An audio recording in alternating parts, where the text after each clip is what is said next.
కరీంనగర్ జిల్లాలోని బొమ్మకల్ గ్రామంలో గ్రామస్తులకు జీవ వైవిధ్యంపై అవగాహన సదస్సు నిర్వహించడం జరిగింది. గ్రామంలోని రైతులు గ్రామంలో ఒక 3-4 ఎకరాల భూమిని తీసుకొని ఆ గ్రామంలోని రైతులు అందరూ తరతరాలుగా వస్తున్న సాంప్రదాయాలను అనుసరించి రైతు భూతల్లి అని భూదేవిని కొలవాలని కౌన్సిల్ ఫర్ గ్రీన్ రెవల్యూషన్ పర్యావరణ సంస్థ ప్రతినిధి సాయి భాస్కర్ రెడ్డి అన్నారు. పాత ఆచారాలను అందరూ పాటించాలని, రాబో తరాలకు తాత ముత్తాత వాళ్ళ వంశవృక్షం యొక్క పేర్లను ఒక వంశవృక్షాన్ని నాటి అదే విధంగా వారు ఏ ప్రాంతంలోకి వెళ్లినా వారు వారి కుటుంబ సభ్యులు వాళ్ళ సొంత గ్రామానికి వచ్చిన ఆ వంశవృక్షం యొక్క గద్దె చుట్టూ శిలాఫలకంపై వారి పేర్లను మర్చిపోకుండా వ్రాయడం వల్ల వంశవృక్షం వేళ్లునుకొని జీవ వైవిధ్యాన్ని రాబో తరాలకు అందిస్తుందని అన్నారు. పేడని, సేంద్రియ ఎరువులని, ఆ ఎరువులని, ఏ ఎరువులని మంచిగా పంటలు పండించుకుంటూ మంచి ధాన్యం సేకరించుకుంటూ అటు దాన్ని మనం భోజనంగా సేకరించుకొని తల్లిదండ్రులు వాటి చేసుకుంటుంది. ఇప్పుడు అంతా ఫర్టిలైజ్ మొత్తం దాంతో పాటుగా ఈ మట్టి అనేది కలుషితమై క్లోరైడ్ తయారై మనం తినే గింజల్లో కూడా ఒక విషం తీసుకున్నాం. మనం వాస్తవంగా మంచి సంపూర్ణమైన భోజనం చేయడం లేదు. అంటే విషపూరితమైన భోజనాలకు మనం దగ్గర పడుతున్నాం. అంటే మనమే దగ్గరికి తెచ్చుకుంటున్నాం. మాట 10 సంవత్సరాలు 5 సంవత్సరాలు అన్నట్టుగా కాలం గడుపుతా ఉన్నాం. ఈరోజు ఈ భూతల్లికి మనం ఎంత చేసేటప్పుడు ఆ భూతల్లికి దండం పెట్టుకోవాల్సింది పొద్దున్న లేచి. అటువంటి భూతల్లిని మర్చిపోయి ఎన్నో రకాలుగా ఈ దినోత్సవం ఆ దినోత్సవం ఈ దినోత్సవం చేస్తూ ఉంటారు. మనం ఏ రోజైతే పొద్దున్న లేచి నిలబడుతున్నామో ఆ భూతల్లి దినోత్సవం అనేది ప్రజలందరూ మర్చిపోతారు. రైతులు కూడా మర్చిపోవడానికి ఆస్కారం ఈ పద్ధతులన్నీ ఏమవుతున్నాయి ఎటుపోతున్నాయని అర్థం కావట్లేదు. దానికి గాను మనం 22వ తారీఖు 4th ఏప్రిల్ 22వ తారీఖు 4వ నెలలో మనం ప్రతి సంవత్సరం 22వ తారీఖు ఏప్రిల్ నాడు దినోత్సవం అత్యధికంగా అంటే ఎన్నో ఘనంగా జరుపుకుంటున్నాము. అందులో రైతులు కూడా మన గ్రామంలో ఒక చోటు ఎన్నుకొని ఆ చోటులో ఈ ఘనంగా ఈ కార్యక్రమం జరుపుకుంటే అరే రైతులు కాపాడాలనే ఒక వేరే విధంగా ఉన్న వ్యక్తి కూడా ఒక ఆలోచన కల్పింపబడుతుంది. దానికి గాను ఈరోజు ఇక్కడ జరుగుతున్న సందర్భంలో దీని గురించి నాకు పూర్తిగా తెలుస్తూ ఉంటే ఒక్కసారి బాధ కనిపిస్తుంది. వాస్తవంగా ఈ భూ దినోత్సవాలు కానీ ఈ కార్యక్రమంలో పాల్పంచుకునే విధంగా కానీ ప్రజలు పూర్తి స్థాయిలో అవగాహన పరిచే విధంగా మనం చేయాలి. ఇకపోతే ఇప్పుడు పంటల్లో ఎన్నో విధాలుగా ఇబ్బందులు జరుగుతున్నాయి. ఇకపోతే ఒక గ్రామంలో ఒక 2 ఎకరాలు ఎక్కడైనా గవర్నమెంట్ జాగా పరంభూమి కానీ ఏదైనా వీలైతే గ్రామ పంచాయతీ నుంచి సేకరించి కానీ తక్కువ జాగా దొరికితే ఆ 2 ఎకరాలలో మంచి వంశవృక్షాలు అంటే మన వంశం నాటి నుంచి మనం ఒక కులం ఉంటుంది. ఆ కులానికి కొన్ని అంశాలు ఉంటాయి. ఒక్కొక్కరికి ఆ వాళ్ళకు ఒక చెట్టుకు రూపంగా పెట్టి ఒక 100 చెట్లు 200 చెట్లు ఆ గ్రామంలో ఎన్ని వంశాలు ఉంటే అన్ని చెట్లు పెట్టి చుట్టూ కంపౌండ్ చిన్నగా ఒక బేస్మెంట్ టైపు పెట్టి ఆ కంపౌండ్కు చిన్నగా మన రాసుకుంటే ఈ వంశం అంటే ఆ గద్దె మీద కూర్చుంటుకుంటే ఆ సంతోషం వేరే విధంగా ఉంటుంది. ఆ చెట్లతో వచ్చే ఆక్సిజన్ కూడా మనకు చాలా ఆరోగ్యానికి రక్షగా ఉంటాయి.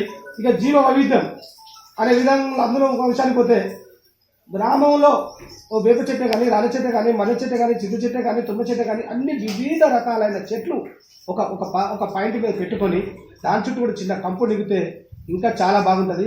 గ్రామ సాంప్రదాయాలకు మనం స్థానించడం అవుతాము. దానికి మంచి భావన ఏర్పడే విధంగా ఉంటుంది. దానికి గాను అక్కడ ఆ 2 ఎకరాలలో ఎక్కడో ఒక మంచిగా సాంప్రదాయమైన వంట అంటే కిచెన్ రూము, అదేవిధంగా ఎక్కడో ఒక మరుగుదొడ్డి, అదే ప్రకారంగా అక్కడ ఒక కమిటీ హాల్ లెక్క రైతులందరూ కూర్చుని మాట్లాడుకునే విధంగా ఒక కమ్యూనిటీ హాల్ సముదాయంగా ఒక సభ ఏర్పరచుకోవడానికి అక్కడ అదేవిధంగా చిన్న మినీ స్టేడియం లెక్క అందులో ఒకటే పాయింట్ ఒక రూమ్లో కూర్చున్నారంటే ఒక హాల్లో కూర్చున్నట్టే ఒక 100 మంది కూర్చుంటారు.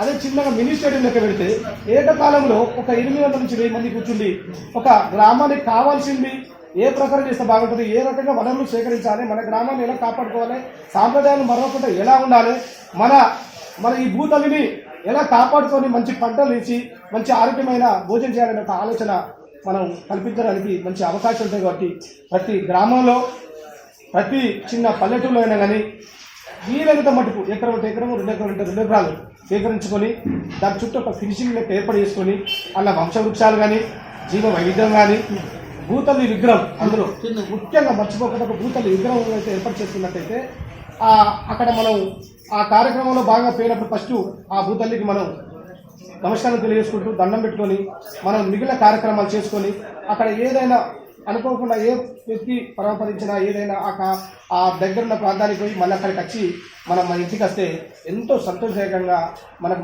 మన మనసు కూడా కల్మషం లేకుండా చాలా సంతోషంగా ఉల్లాసంగా ఉండడానికి అవకాశాలు ఉంటాయి. కాబట్టి మనం రైతును ఏ రోజు మర్చిపోవద్దు.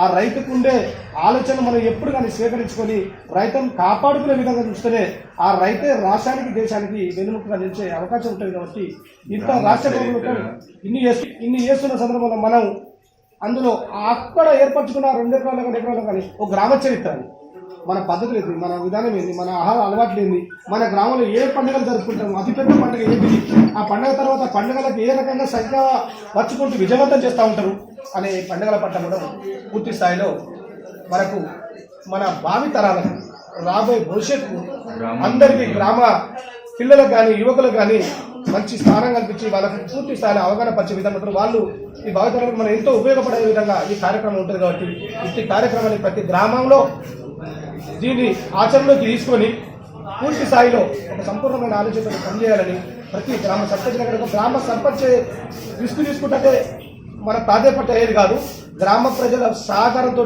రైతుల భాగస్వామ్యంతో ఈ పని చేస్తేనే ఈ కార్యక్రమాన్ని విజయవంతం చేసుకోవడానికి అవకాశం ఉంటుంది. కాబట్టి మనం భూతల్లి విగ్రహాన్ని ప్రతి గ్రామంలో ప్రతిష్ఠించుకొని ఆ భూతల్లిని మనం నమస్కరించుకుంటూ ఆ రైతులకు మనం పూర్తి స్థాయిలో ఇంకేమైనా తెలియని వారికి తెచ్చపరిచే విధంగా మనం చేయాలని మరొక్కసారి నేను గ్రామస్తులే కానీ రైతులే కానీ వివిధ ప్రజాప్రతినిధులనే కానీ అధికారులను అనధికారులను సాధ్యపడేది ఏంటంటే నాడు సాంప్రదాయాలు మర్చిపోకుండా, నాడు పద్ధతులు మర్చిపోకుండా, నాడు వ్యవసాయం మర్చిపోకుండా అందరూ ఈరోజు ఆ బూదినోత్సవం కూడా రాబోయే ఇప్పుడు 4th మంత్ ఇప్పుడు ఫిబ్రవరి 422వ తారీఖు బూదినోత్సవ కార్యక్రమం ఉంటుంది. ఆ కార్యక్రమంలో హైదరాబాద్లో పెద్ద ఎత్తున కార్యక్రమం జరుగుతుంది. ఆ కార్యక్రమానికి అత్యధిక సంఖ్యలో రైతులు ప్రజాప్రతినిధులు ఆ కార్యక్రమానికి హాజరై అతి కార్యక్రమాన్ని విజయవంతం చేసి మనం ఆ కార్యక్రమంలో భాగస్వాములు అయితే మనం ఏదో చేసిన పాపపుణ్యాలు ఆ రోజు మనకు కొంచెం తృప్తినిచ్చే విధంగా ఉంటాయి. కాబట్టి దాన్ని అందరూ దత్తత సహకరించవలసిందిగా కోరుకుంటూ మీ శ్రీనివాస్ బొమ్మకల్ గ్రామ సర్పంచ్. ఒక్కొక్క ఎకరా అనేది మంచిగా ఉంటుంది, సరిపోతుంది.